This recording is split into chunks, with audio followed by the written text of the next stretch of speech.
I never planned on keeping the letters. In fact, for a long time I couldn't even look at them. They sat in an old cedar box in the back of my closet, wrapped in a red ribbon that had faded to a dull, dusty pink. Every time I moved, I brought that box with me. Not because I wanted to, but because I couldn't bear to leave it behind. Those letters were from Sam. Private Samuel Whitaker. My Sam. We were both 21 when he enlisted. The world was already breaking in two, and he said he couldn't just stand by and watch. He said fighting was the only way to keep love safe. I didn't understand what he meant at the time. But now I do.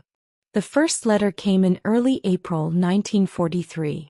I still remember the day. The rain had just stopped and the air smelled like wet soil and lilacs. It was a thin envelope, the ink smudged slightly, like maybe he'd cried while writing it. I never asked. Some things don't need words. "My dearest Evelyn," he wrote. "France is colder than I imagined. But when I close my eyes, I see you. I remember your laugh. The way your hair fell across your eyes that night at the lake. I think about that more than I think about the war. Maybe that's what keeps me alive." I remember sitting in the kitchen, the letter pressed to my chest, as if somehow through paper I could feel his heartbeat. He wrote as often as he could. Sometimes once a week. Sometimes once a month. And sometimes not for long stretches. Those were the hardest days, when silence arrived instead of words. His letters were like sunlight breaking through a storm. He wrote about the men he served with, how they sang old songs around a fire, or played cards with rationed cigarettes. But his words always circled back to me. Always. "Evie, I saw a little girl today. She had your eyes. I smiled at her and she smiled back. I hope she grows up in a world where boys like me don't have to write letters from foxholes." On Christmas Eve 1943, he wrote the most beautiful thing I've ever read. "I miss the smell of cinnamon in your kitchen. I miss the way you hum when you stir cocoa. Tonight I tried to hum too.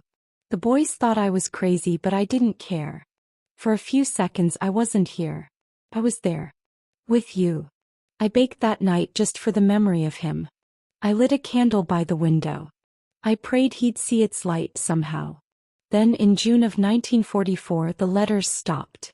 I told myself it was a delay. Maybe the post was backed up. Maybe he was just too busy. Maybe he'd be home soon. I didn't know it then, but D-Day had just happened. And Sam had been there. 2 weeks later the final letter came. It was creased and damp, and there were flecks of dried mud on the corners. "Evie, tomorrow we storm the beach. They say it'll be bad. Some of the boys are writing their last letters. I wasn't going to. I thought it would be bad luck. But now I think maybe it's more of a gift. In case I don't come home, I want you to know. I loved you in a way most people only dream about. I loved you with my whole soul. If there's a world after this one, I'll find you there."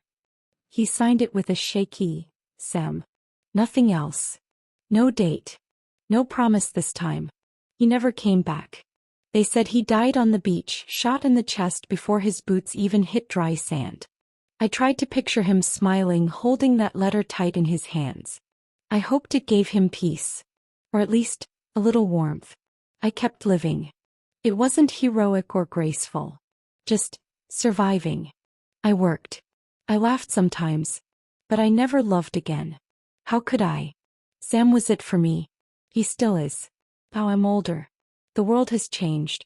His war is history now, studied in textbooks, reenacted in documentaries. But to me it's still real. It still knocks the wind out of me when I hold those letters. When I open that box and his handwriting stares back at me like a ghost. Sometimes at night I read them aloud. Just to hear his voice again, if only in my mind. And sometimes I imagine him.